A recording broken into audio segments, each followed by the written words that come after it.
Let me tell you something that most people don't want to accept. Your mind is not your master. It's your tool, your servant. And until you take that truth and burn it into your bones, you will keep living on autopilot, reacting to life instead of creating it. You will be driven by fear instead of purpose. You will be pulled by emotion instead of anchored by intention. But the moment you decide, truly decide, that you are in control of your mind, and not the other way around, that's the moment your entire life begins to shift. Most people walk through life thinking they have no choice but to feel what they feel. I'm anxious, I'm angry, I'm depressed, and they believe it's just happening to them.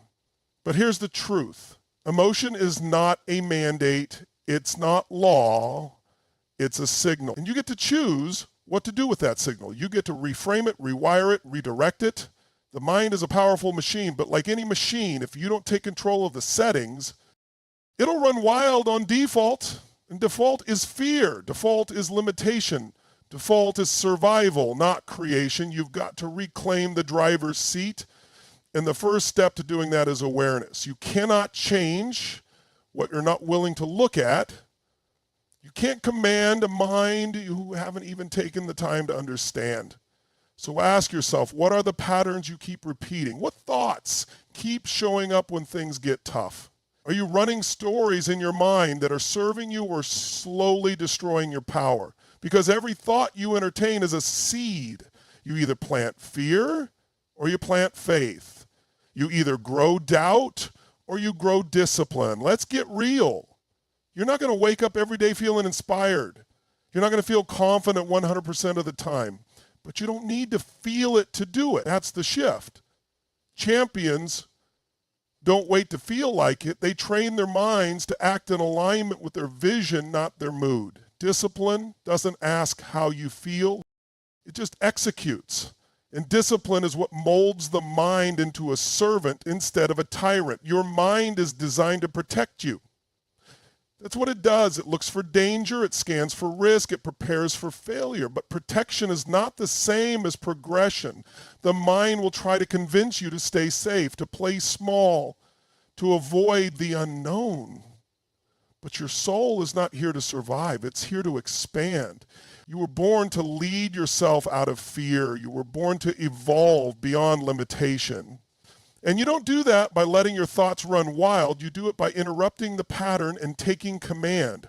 When that negative voice shows up, you're not good enough. You'll fail. They'll judge you. You override it. You blast over it with something louder, something stronger. You anchor into your truth. You train your brain to remember who the hell you are. And don't tell me you can't. Because if you can worry, you can visualize. If you can overthink, you can strategize. If you can imagine the worst case scenario, you can imagine a victory 10 times greater. This is not about pretending everything's perfect. This is about understanding that you have power in the middle of the storm. You can feel fear and still act with courage. You can feel doubt and still move forward with conviction. The storm doesn't control you. Your response to it does. Your nervous system will scream for comfort. Your old patterns will beg for familiarity, but your growth lives beyond that comfort zone. Your next level is hiding behind the discomfort you keep running from. And the only way you break through it is by deciding, not someday, not next week, right now, that you are done being the slave to your own mind. You don't need permission to take control. You don't need approval to shift your focus. You need a decision. A line in the sand, no going back, this is who I am now, kind of decision. And once you make that, once you step into that power, your mind will fall in line. It won't happen all at once. It'll push back, it'll test you. But if you keep showing up, if you keep stacking the wins, if you keep feeding your mind what you choose instead of what it's been fed by the world, guess what? You reshape it, you rebuild it, you reclaim it. The world will always throw distractions. People will always have a ping. The environment will always shift. But when you control your internal world, you become unshakable. You're no longer thrown by the noise. You're no longer triggered by other people's drama. You're no longer living in reaction. You're living in creation, and creation is where freedom lives. That's where joy starts to multiply.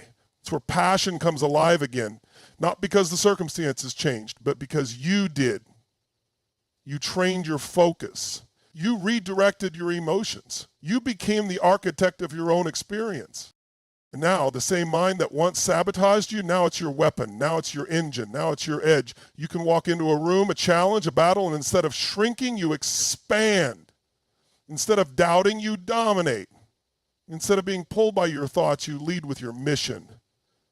Because that's who you really are, not the version you were taught to be, not the broken down, watered down version you started to believe in, but the force of nature you were born to embody. That version of you, the one that rises, the one that decides, the one that commands their reality, that version is already inside you right now, not next year, not after you heal, not once everything is perfect now.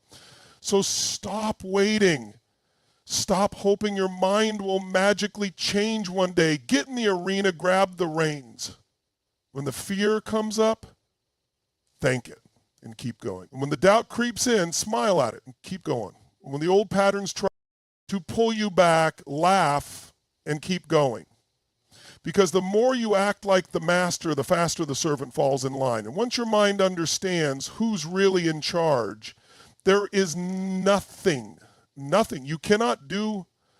There is nothing more toxic, more corrosive to your potential than comparison.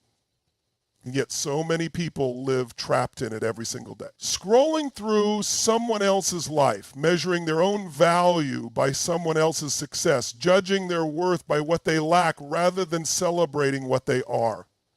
It's a silent poison. It seeps into your thoughts without asking. It starts to warp your self-pomish. And before you know it, you're not living your life. You're chasing a version of someone else's. And let me tell you something real and raw. You can't be powerful when you're pretending to be someone else. You can't rise if you're constantly looking sideways. You can't create if your energy is consumed by comparison. Every time you compare yourself to someone else, you rob yourself of presence, you rob yourself of progress, you rob yourself of peace, you rob yourself of power. Because comparison shifts your focus from creation to competition, from contribution to insecurity, from abundance to scarcity. And here's the kicker, most of the time you're comparing your behind the scenes to someone else's highlight reel. You're judging your internal struggle against their external performance. That's not just unfair, it's destructive. Comparison doesn't just distort your perception, it distracts you from your path, because when you're focused on them and what they have, how far ahead they are, how perfect it all looks, you stop building you stop listening to your own voice, you stop honoring your own process, you begin to second guess your gifts, question your timing, and delay your action. And that delay, that hesitation, that kills momentum. And momentum is everything. You were never meant to walk someone else's path. You weren't built to fit their mold, to mimic their strategy, to chase their dream. You were built to lead your own mission. You were born with a unique code, your personality, your strengths, your scars, your fire. And when you abandon that code to copy someone else, you disconnect from your own power source. It's like trying to run a Ferrari with the engine of a scooter. It doesn't work. You don't get speed, you don't get performance, and you sure as hell don't get fulfillment. Because fulfillment doesn't come from looking better than others, it comes from becoming more of who you really are. There's only one person you need to compete with, and that's the version of you from yesterday. Your focus should be on progress, not perfection, on mastery, not popularity. Because let's face it, chasing someone else's idea of success is a moving target. It'll never be enough. You hit one milestone, someone else has already passed it. You gain one win, someone else already topped it. That game is unwinnable. But when you play your game, when you commit to beating your best every single day, that's when you start to feel real power. That's when the noise fades and the clarity kicks in. This isn't about ignoring other people's success. Celebrate them, be inspired by them, learn from them, but never become them. Let their fire light yours, but don't let their journey drown your own, because no matter how successful someone else is, they don't get to define what success means for you. Maybe they're making millions, but you value freedom. Maybe they've got a huge following, but you care about deep impact. Maybe they're sprinting, but you're building for endurance. You got to know what game you're playing and, more importantly, why you're playing it. The truth is, comparison is just fear in disguise. Fear that you're not enough. Fear that you're too late. Fear that your story isn't special. Your pace isn't fast enough. Your talent isn't worthy. But let me be clear. You were never too late. You were never too small. You were never too broken. You were right on time, exactly where you needed to be, with everything you needed already inside you. Your power doesn't come from validation. It comes from alignment. When your heart, your values, and your actions are in sync, nothing can stop you. Not judgment, not rejection, not failure. Because you're no longer looking for approval. You're walking in purpose. And that's the shift you need to make, from comparison to commitment, from competition to connection, from distraction to direction. You want to feel powerful? Get deeply rooted in your own vision. Get obsessively focused on your own growth. Make it your mission to become unrecognizable to yourself. Not to impress others, not to silence the critics, but to fulfill what you know you were born to do. You don't owe the world a performance. You owe yourself your potential.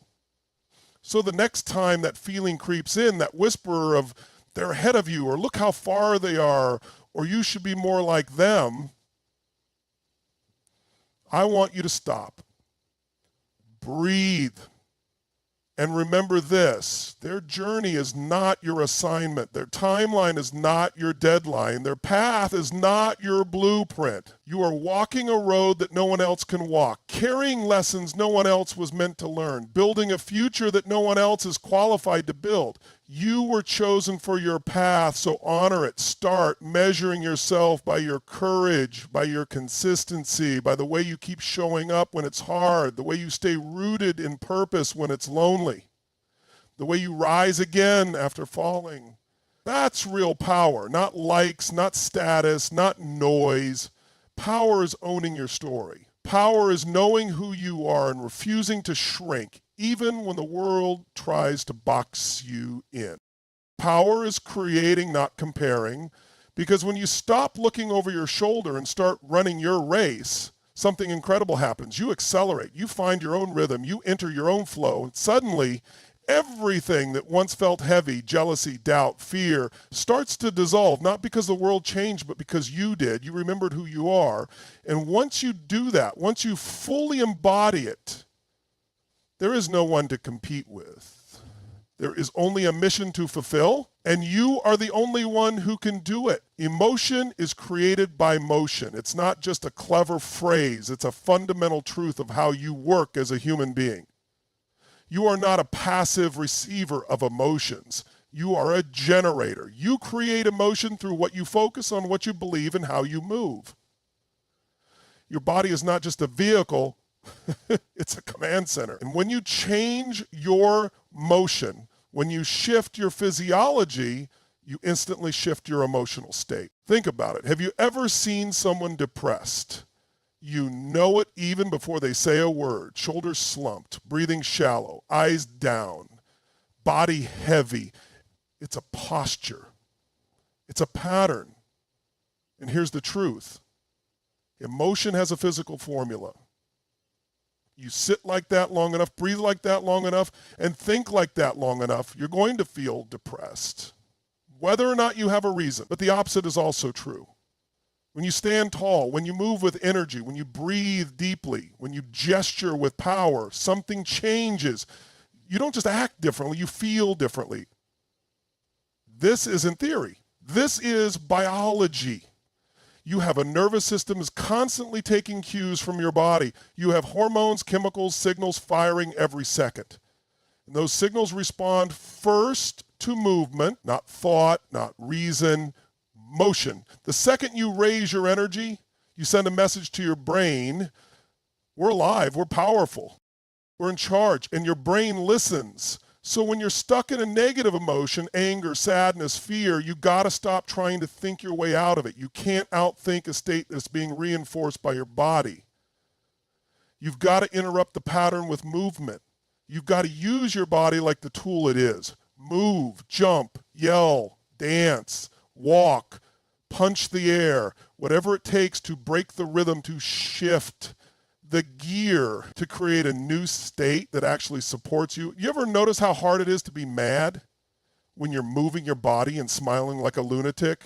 Try it. It's nearly impossible because motion overrides the old emotional loop. It throws a wrench in the machine and forces a recalibration. That's the power you have, and most people don't even use it. They sit in their feelings, frozen. They marinate in them, hoping they'll pass. But emotions are energy in motion. If you're not moving them, they're not leaving. They'll stay stuck. Recycle, deepen, until they become your identity instead of just a passing state. You don't need permission to move. You don't need a gym or a perfect setting or the right song. You need a decision to move your body like your life depends on it, because sometimes it does. Your energy is your life force, and the way you access more of it is through intentional, empowered motion. Raise your arms.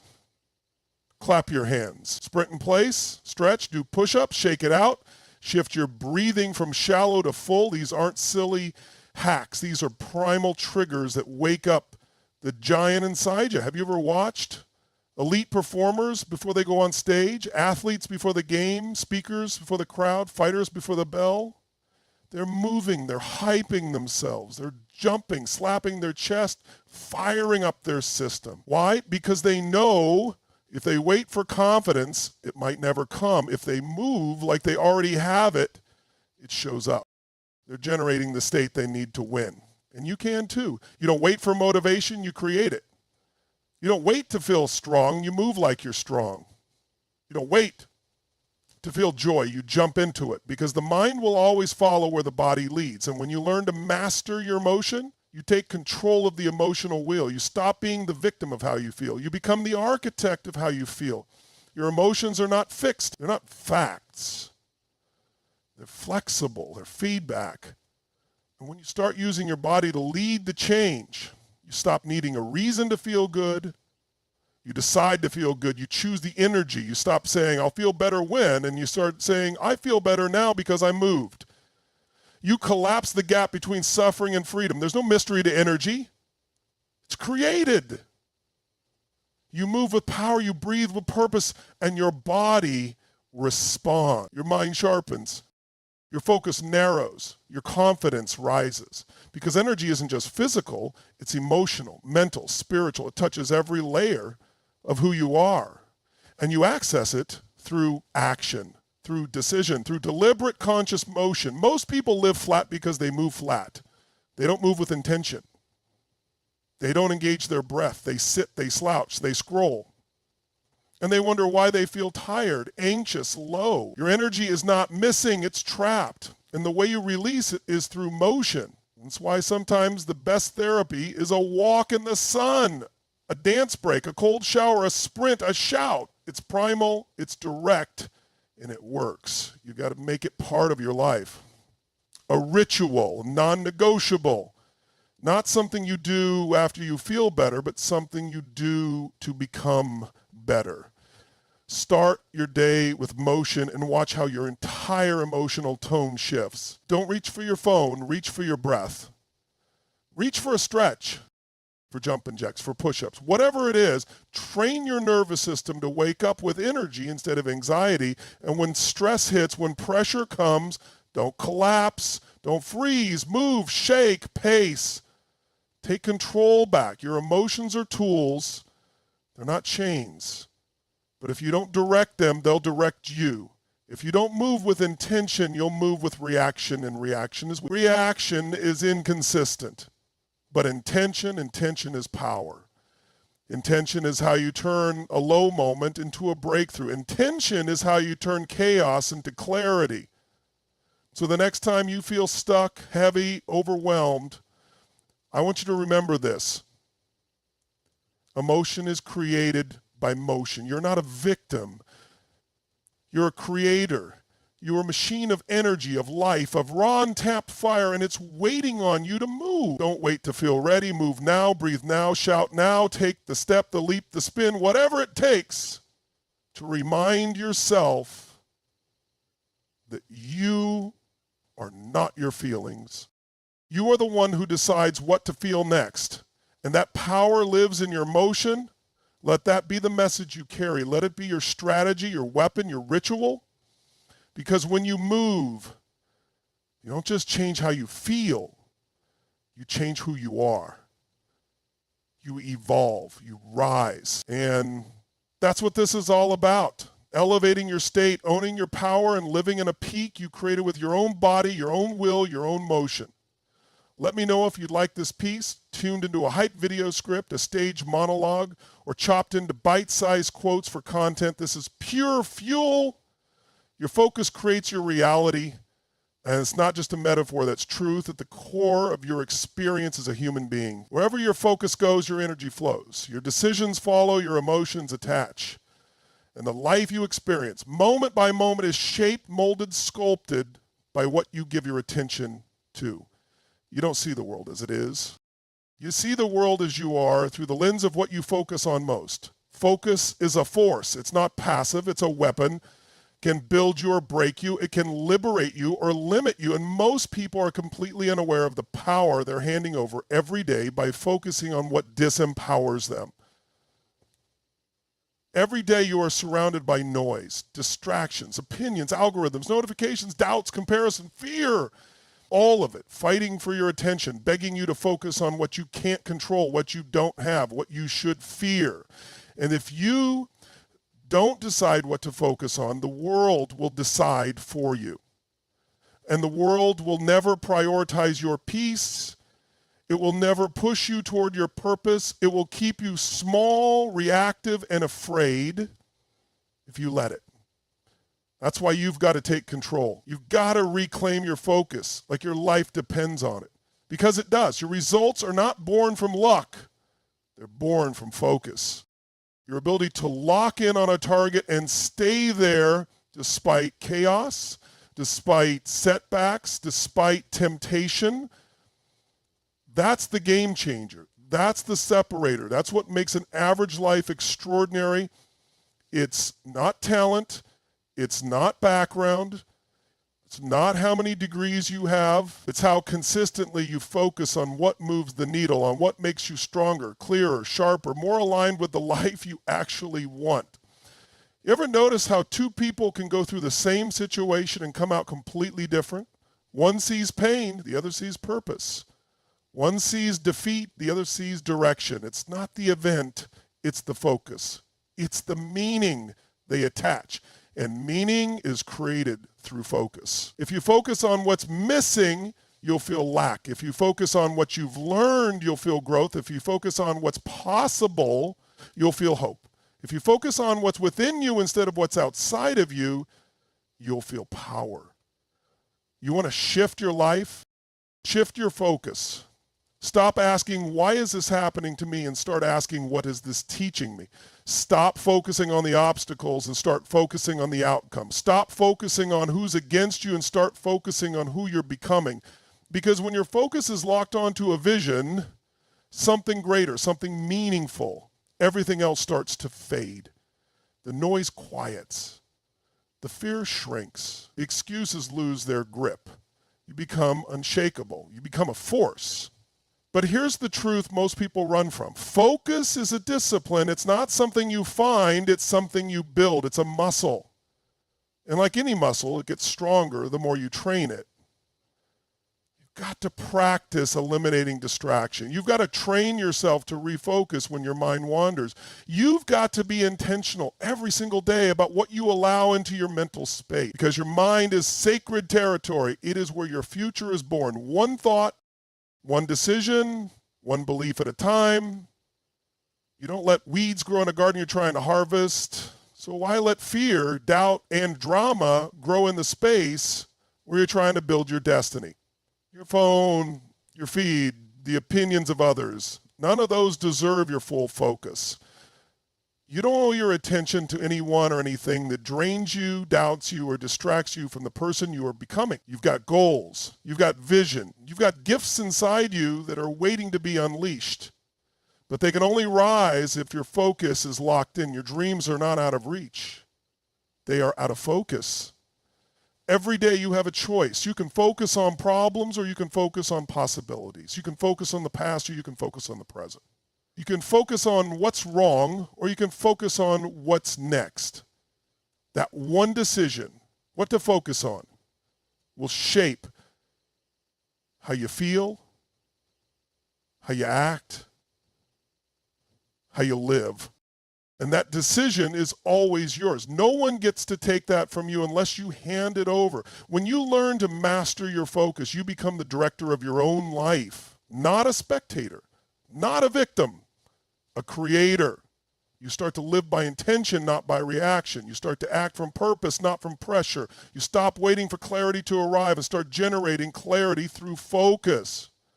That's the edge most people never access because they're too distracted, too scattered, too busy reacting to every little thing. And every time they shift their attention, they drain their power. Focus leaks become energy leaks.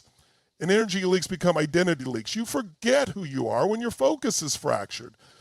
But you don't have to live that way. You can reclaim it right now. You can shut out the noise.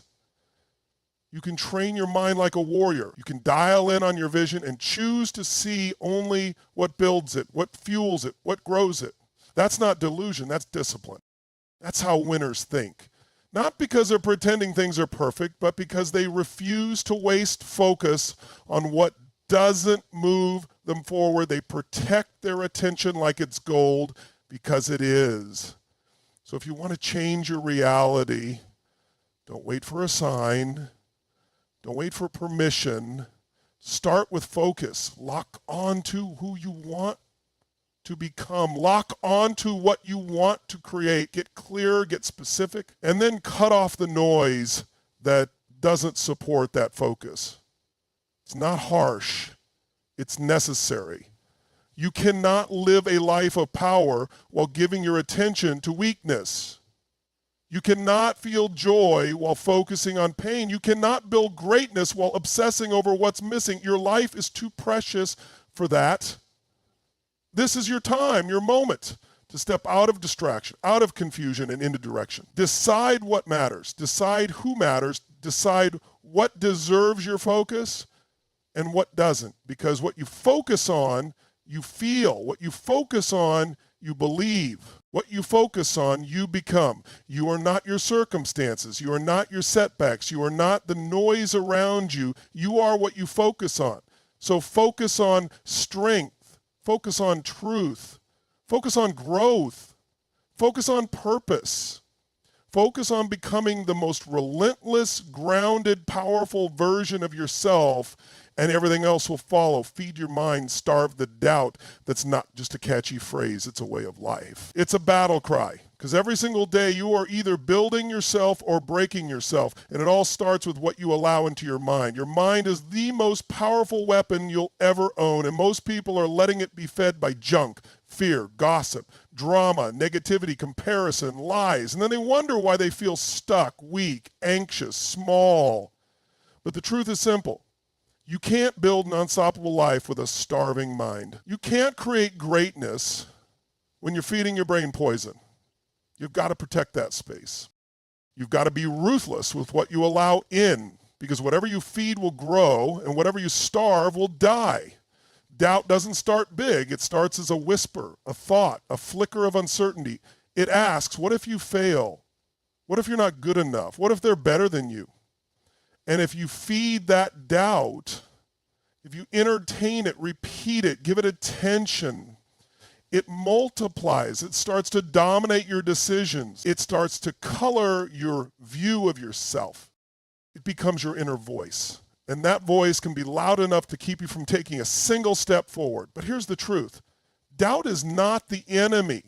Your relationship with doubt is, if you treat doubt like truth, you'll obey it. But if you treat it like the parasite it is, you'll starve it. And you starve it by feeding your mind with truth, power, purpose, vision, belief, strategy, and growth.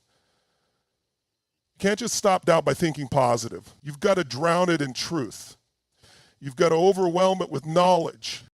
with reinforcement, with stories of people who've overcome worse and built more. You've got to bombard your brain with new patterns, new ideas, new beliefs that say, yes, I can. Yes, I'm worthy. Yes, I have everything I need within me. You don't fight doubt once and win forever. It's a daily discipline. Every morning you wake up, you have two choices: feed your faith or feed your fear. You don't get to avoid the decision, because in the absence of intentional growth, decay happens automatically. Doubt fills the space when you don't deliberately fill it with strength. Feeding your mind is not optional. It's oxygen. It's how you expand. It's how you shift your identity from the version of you who is surviving into the version of you who is thriving. You feed it through what you read, what you watch, who you talk to, what you rehearse in your thoughts when no one's watching. You feed it by choosing environments that empower you, not environments that drain you. You feed it by investing in knowledge, mentors, events, challenges, anything that stretches you. Because when you feed your mind properly, everything changes. Your language changes, your energy shifts, your decisions level up. You stop seeing obstacles as stop signs and start seeing them as training. And when your mind is full of the right fuel, doubt doesn't disappear, but it loses its power. It becomes background noise instead of the lead voice. It becomes something you notice, then ignore, because it doesn't match the internal frequency you've set. You're not fighting it anymore. You're starving it. It's trying to live in an environment that no longer supports its existence. But here's where most people go wrong. They spend more time feeding distractions than dreams. More time listening to fear than faith. More time-consuming content that numbs than content that ignites. They wake up and scroll. They surround themselves with complainers. They fill their ears with the opinions of people who've never built anything.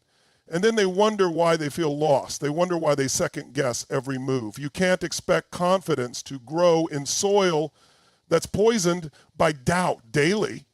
You have to flip the switch. You have to decide right now that your mind is sacred ground, that nothing enters without purpose, that your attention is not for sale to fear, to drama, to distraction. You have to treat your mental diet like your future depends on it, because it does.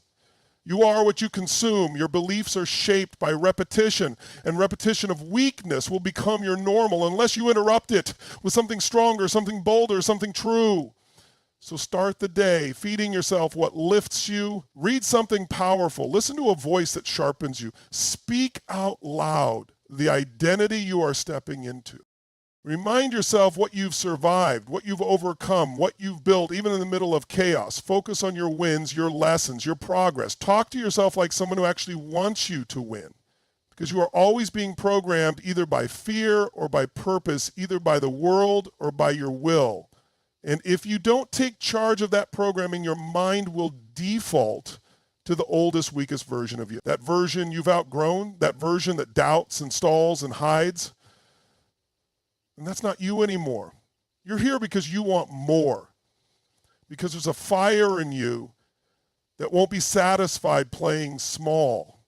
Because you know you're built for more than just surviving. And that means you've got to take this seriously. This isn't about motivational fluff. This is about mental discipline. You train your body in the gym, train your mind with the same intensity. You wouldn't feed your body junk and expect to perform at your peak. So why let garbage thoughts and limiting stories live in your brain rent-free? Starve the doubt. Let it shrink from lack of attention. Let it die in silence. Don't argue with it. Don't try to justify your worth to it. Just feed something stronger. Feed faith. Feed clarity. Feed gratitude. Feed that unstoppable part of you that already knows you've got what it takes. That part of you that doesn't need to prove anything, because it is everything. There will always be critics. There will always be moments that challenge your belief. But the stronger you feed your mind, the faster you recover, the less space doubt gets to occupy. The more you trust yourself, back yourself, and move forward with certainty. Not because the road is easy, but because your foundation is solid. So build that foundation every day. brick by brick, word by word, choice by fill your mental world with strength so doubt has no room to live. And when it tries to show up, and it will, you'll be too focused, too grounded, too strong to listen. You feed your mind, you feed your future.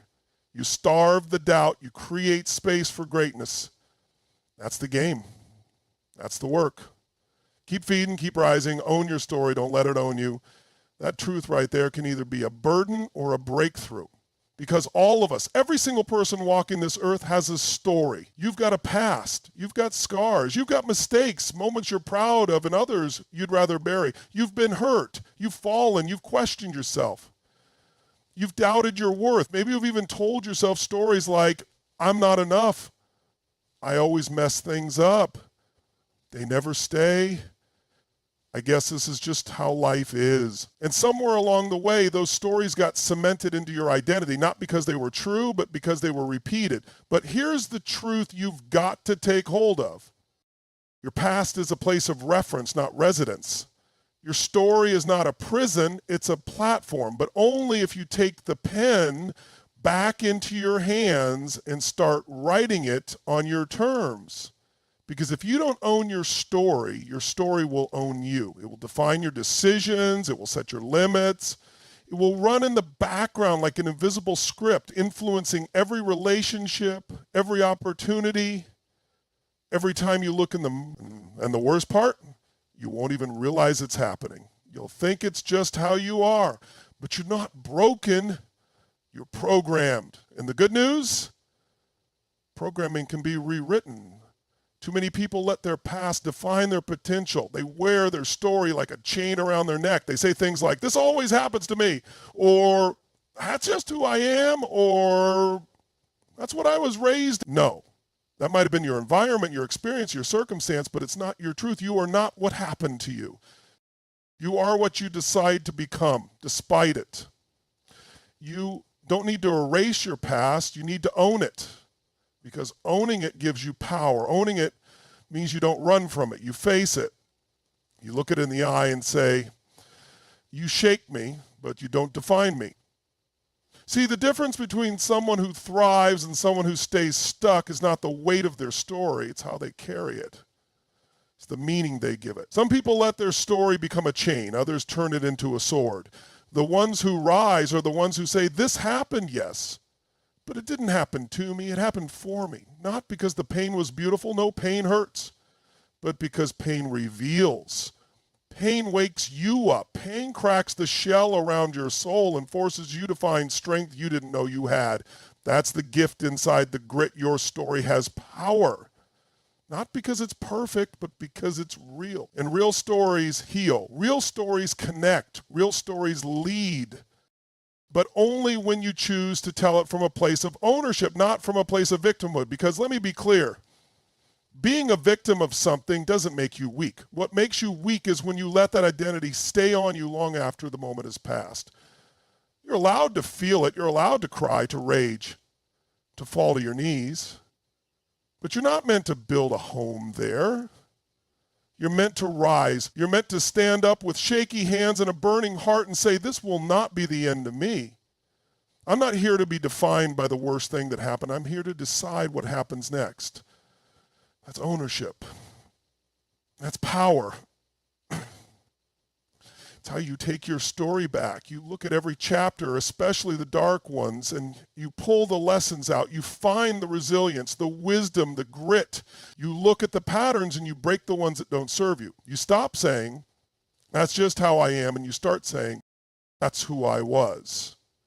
And I'm rewriting this story starting now. You stop blaming and start building. You stop hiding and start healing.